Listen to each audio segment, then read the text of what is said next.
कितनी बार आपने ऐसा सोचा है कि मुझे ज़्यादा से ज़्यादा पैसे सेव तो करने चाहिए, बट कैसे? मेरी तो सैलरी बहुत कम है, या फिर मेरी सैलरी आखिर खर्च कहाँ होती है? आप इसमें अकेले नहीं हैं। अगर आप एक सैलरीड पर्सन हैं जो अपनी सैलरी को बेहतर ढंग से मैनेज करने की जर्नी पे निकले हैं, तो हमारे यूट्यूब चैनल टिया लाइफ में आपका स्वागत है। आज हम पर्सनल फाइनेंस मैनेजमेंट की गहराई में जाएंगे और आपको कुछ ऐसे तरीके बताएंगे जो आपकी सैलरी को मैनेज करने में काफ़ी मददगार साबित होंगे। But effective salary management strategies में एंटर होने से पहले आई वुड सजेस्ट कि आप एक पेन एंड डायरी कैरी करें, because we are going to share some practical tips and examples and actionable steps as well. So let's begin this journey towards personal finance management. So the very first point is to divide your salary into 3 sections. तो personally what I do कि जैसे ही मेरी monthly salary credit होती है, मैं उसको 3 sections में divide कर देती हूँ, which is savings, investments and expenses. And in तीनों के लिए मैं 3 डिफरेंट बैंक अकाउंट यूज़ करती हूँ, जिन्हें मैंने respectively savings, investment and expenses का नाम दिया है। सैलरी क्रेडिट होते ही उसका 20% अमाउंट डायरेक्ट सेविंग अकाउंट में ट्रांसफ़र कर देती हूँ। And the key to saving is कि मेरे पास अपने सेविंग अकाउंट का कोई डेबिट कार्ड नहीं है, ना ही कोई ऑनलाइन ट्रांसफ़र या नेट बैंकिंग की फैसिलिटी अवेलेबल है। मैंने ये नोइंगली हटाया है ताकि नो मैटर व्हाट मैं इस अमाउंट को खर्च ना कर पाऊँ। नेक्स्ट आते हैं हम इन्वेस्टमेंट्स की ओर। अपनी मंथली सैलरी का स्ट्रेट 20% मैं अपनी इन्वेस्टमेंट अकाउंट में ट्रांसफ़र कर देती हूँ।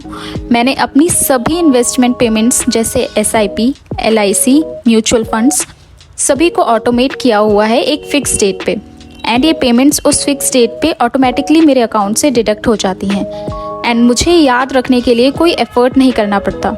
सो moving on to the next part which is expenses.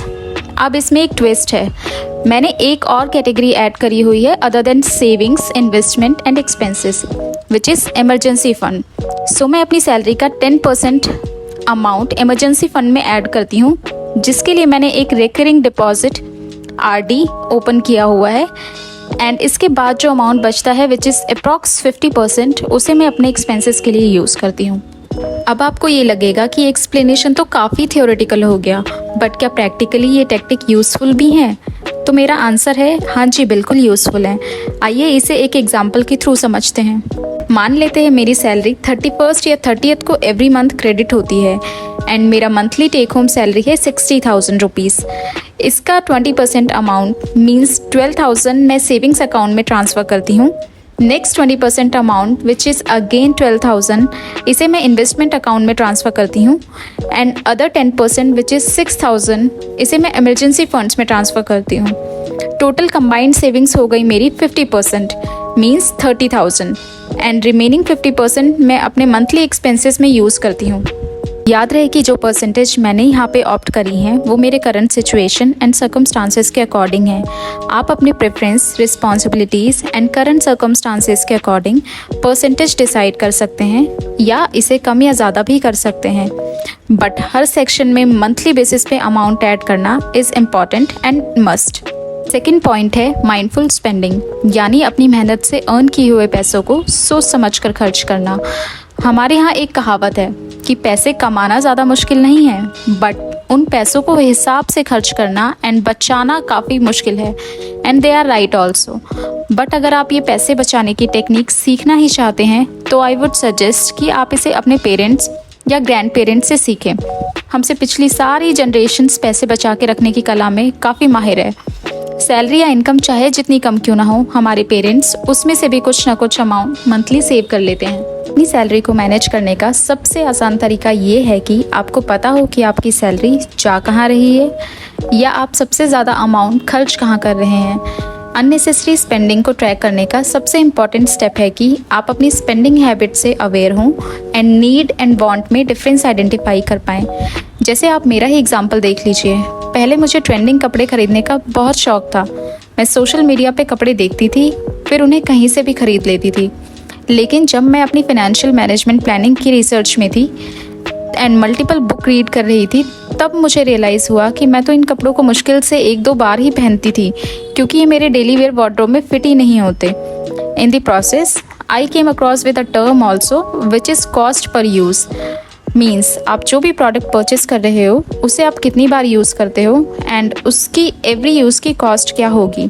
Then I realise कि मैं अपने पैसे अननेसेसरी इन 20 कपड़ों पे वेस्ट कर रही थी एंड मैंने डिसाइड किया इसे इम्प्रूव करने का। अभी कुछ भी परचेस करने से पहले मैं 24 to 48 आवर्स का टाइम लेती हूँ एंड अच्छे से सोचती हूँ कि मुझे इस पर्टिकुलर प्रोडक्ट की नीड कितनी है। अगर मैं इसे ना ख़रीदूँ तो क्या मेरा काम चल जाएगा। एंड नेक्स्ट टाइम मैंने सोशल मीडिया यूज़ करना काफ़ी लिमिटेड किया है, जो कि मुझे काफ़ी इन्फ्लुएंस कर रहा था and I was consume by this. Also now I am stick to buying only 1 quality clothing item in a month. इससे मेरा वार्डरोब भी क्लीन रहता है एंड मैं ज़रूरी कपड़े ही खरीद रही हूँ। आप अपनी स्पेंडिंग हैबिट्स को ट्रैक करने के लिए बजटिंग ऐप्स यूज़ करें। ट्रस्ट मी, ये काफ़ी इफेक्टिव वे है अपनी स्पेंडिंग हैबिट्स को एनालाइज करने का। कोई भी प्रोडक्ट परचेस करने से पहले आप उसका कॉस्ट पर यूज़ ज़रूर इवेल्युएट करें। साथ ही आप प्रोडक्ट को मल्टीपल स्टोर्स एंड वेबसाइट्स पे चेक करें। प्राइसेस जहाँ बेहतर लगे वहीं से ख़रीदें। और हाँ, नेगोशिएट करना एंड डिस्काउंट्स लेना ना भूलें। देखने में ये छोटा अमाउंट है बट बूंद बूंद से ही तो घड़ा भरता है, right? So moving on to the third point which is know your latte factor. Author David Park ने अपनी बुक द ऑटोमेटिक मिलेनियर में एक कॉन्सेप्ट मेंशन किया है which is the latte factor. इसे इन्होंने एक एग्जाम्पल के थ्रू एक्सप्लेन किया है। अज्यूम करिए आप डेली मॉर्निंग में ऑफिस जाते समय एक कॉफ़ी शॉप पे रुकते हैं एंड एक कॉफ़ी ख़रीदते हैं। इस कॉफ़ी का प्राइस है 150 rupees. At first glance 150 rupees शायद आपको बड़ा अमाउंट ना लगे, but let's do the math over a year. एक कॉफ़ी का प्राइस है 150 रुपीज़। लेट्स अज्यूम आप वीक डेज पे ही कॉफ़ी खरीदते हैं which is 5 days in a week. Weekly coffee expense होता है 150 into 5 is equal to 750 rupees. आपका मंथली कॉफ़ी एक्सपेंस होता है 750 into 4 is equal to 3000 rupees. आपका ईयरली कॉफ़ी एक्सपेंस होता है 3000 into 12 is equal to 36,000 rupees. अब जब आप 36,000 अमाउंट को देखोगे तो आपको रियलाइज़ होगा कि कैसे आपका एक स्मॉल डेली एक्सपेंस आपको सिग्निफिकेंट अमाउंट कॉस्ट कर रहा है over the year. This is the latte factor in action. जो फर्स्ट ग्लांस में एक छोटा अमाउंट लगता है बट जब ओवर टाइम अक्यूमुलेट होता है तो ये आपके फाइनेंशियल गोल्स को इम्पैक्ट कर सकता है, अच्छे एंड बुरे बोथ वेज में। But instead of buying that coffee, क्या होगा अगर आप ये 150 रुपीज़ डेली इन्वेस्ट करते हैं तो I believe by doing so आप अपना फ्यूचर सिक्योर कर पाएंगे with handsome amount in hand at the time of your retirement. ये एक एग्जाम्पल शो करता है कि एक लाटे खरीदने जैसे daily small expense over the time huge impact create कर सकता है। लाटे फैक्टर आपको अपने इन स्मॉल एक्सपेंसेस को इवेल्युएट एंड कंट्रोल करने के लिए एनकरेज करता है। साथ ही आपको अपने इन स्मॉल एक्सपेंस अमाउंट को सेविंग्स, इन्वेस्टमेंट या आपके दूसरे फाइनेंशियल गोल्स की डायरेक्शन में ले जाता है। ऐसे डेली स्मॉल एक्सपेंसेस को भी आप आइडेंटिफाई करें एंड मुझे कमेंट्स में बताएं कि आपका लाटे फैक्टर क्या है। बाय द वे, मेरा भी एक लाटे फैक्टर था डेली ऑटो या कैब से ऑफिस आना जाना, but now I have stopped it and now I M investing that amount for my future purposes.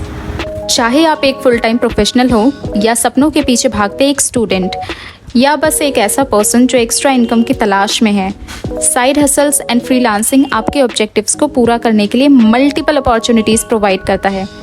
ऐसी दुनिया जहाँ क्रिएटिविटी की कोई कमी नहीं है एंड जहाँ एंडलेस अपॉर्चुनिटीज़ अवेलेबल हैं, वहाँ side hustle and freelancing totally आपकी विलिंगनेस पे डिपेंड करता है।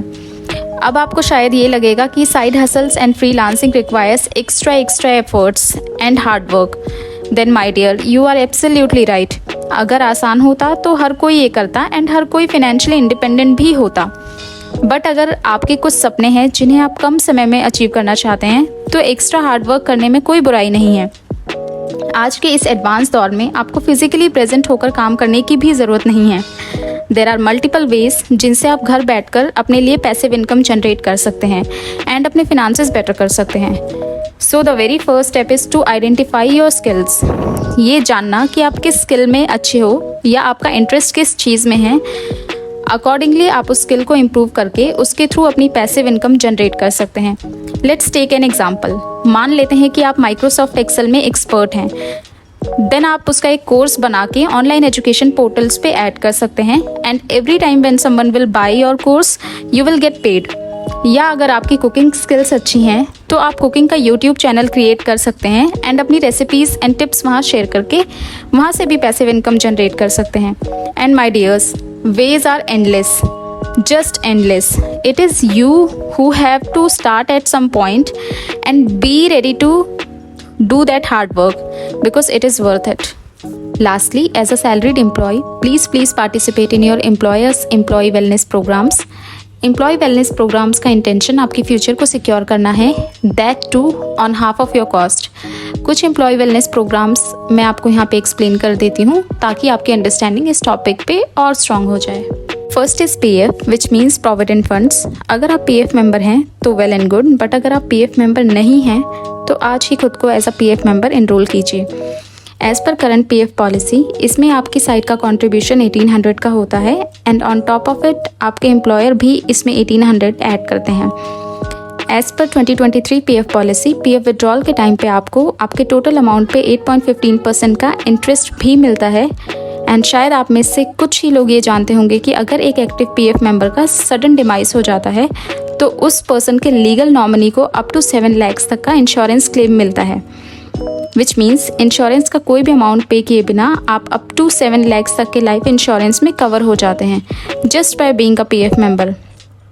आई नो कि ये 7 लाख बहुत बड़ा अमाउंट तो नहीं है, बट रिमेंबर आपको इसके लिए कुछ भी पे नहीं करना एंड मोस्ट इम्पॉर्टेंट, कुछ ना होने से कुछ थोड़ा होना भी बेहतर होता है। सेकेंड ऑप्शन है ग्रेच्युटी, जो आपके एम्प्लॉयर आपकी सैलरी में एक सर्टेन अमाउंट ऐड करते हैं which is based on your basic salary.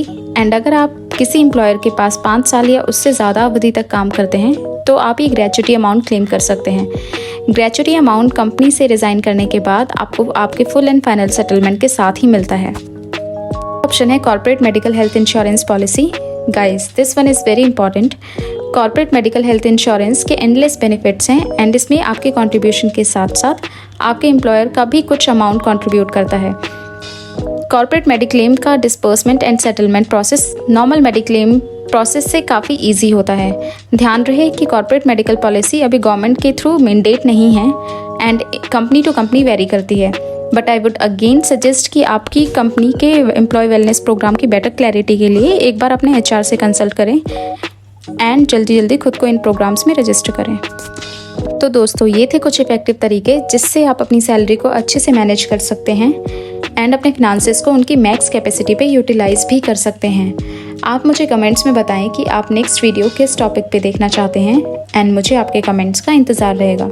इसी के साथ ही मैं आप सभी से विदा लेती हूँ एंड अब हम मिलेंगे हमारे next purposeful and interesting video में। तब तक के लिए take care of yourself and your family. जय हिंद।